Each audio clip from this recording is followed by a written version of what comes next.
Hey everyone, and welcome back to the channel. Today we're diving into the world of decentralized finance, or DeFi, with a hot topic: yield farming.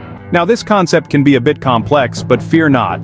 We'll break it down into bite-sized pieces to understand how you can potentially earn rewards on your cryptocurrency holdings. But before we jump in, remember, this video is for informational purposes only. Yield farming involves risks, and it's crucial to do your own research before investing any crypto. What is yield farming? Imagine a traditional farm. You plant seeds, your money, nurture them, invest, and hopefully harvest a crop, returns. Yield farming applies a similar concept to the crypto world. Instead of seeds, you use cryptocurrencies or tokens.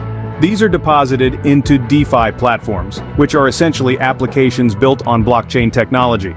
By depositing your crypto, you become a liquidity provider, essentially supplying the platform with the digital assets needed for smooth trading.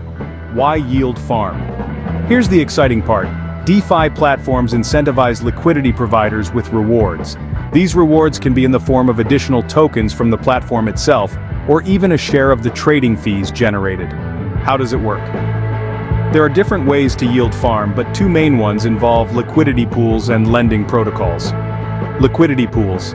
Think of these as digital swimming pools filled with crypto assets. You contribute your tokens to the pool, increasing the pool's depth and making it easier for traders to swap cryptos. In return, you earn a portion of the trading fees.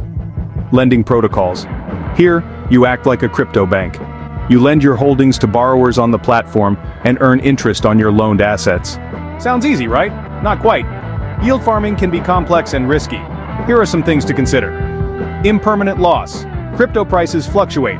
If the price of your deposited tokens goes up significantly while they're locked in a pool, you might lose out on potential gains. Rug pulls. In this nasty scam, a DeFi platform creators disappear with all the deposited funds. Always research platform legitimacy before investing. High gas fees. Depending on the blockchain network, transactions can incur high gas fees, eating into your potential profits. Yield farming offers potentially high returns, but it's not a walk in the park. Do your research, understand the risks, and only invest what you can afford to lose. If you're a crypto enthusiast looking for ways to potentially boost your returns, yield farming can be an option. But remember, approach it with caution and a healthy dose of skepticism. Thanks for joining me. If you enjoyed this breakdown of yield farming, leave a thumbs up and subscribe for more crypto content. In the comments below, let me know if you have any questions, and if you're a yield farmer, share your experiences.